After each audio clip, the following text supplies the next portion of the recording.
আজকে সারা দিন এতটাই গরম ছিল, সবাই নাস্তানাবুদ অবস্থায়। এত গরমের মাঝে বাচ্চাদের নিয়ে একটা বিল্ডিংয়ের ভিতর, একটা রুমের ভিতর কিংবা একটা বাসার ভিতর বসে থাকা খুবই মুশকিল।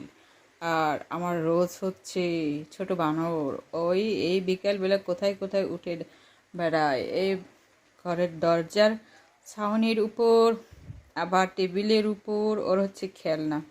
বাচ্চা কাচ্চা সহ আসলে সবারই এমন হয় জানি না, কিন্তু আমার বাসায় ছোট ছোট বানর আছে, মানুষরূপী বানর। আদর করে বললাম ওদেরকে, খুবই ভালো। ওরা সুন্দর করে দুজন মিলেমিশে অনেক অনেক খেলাধুলা করে।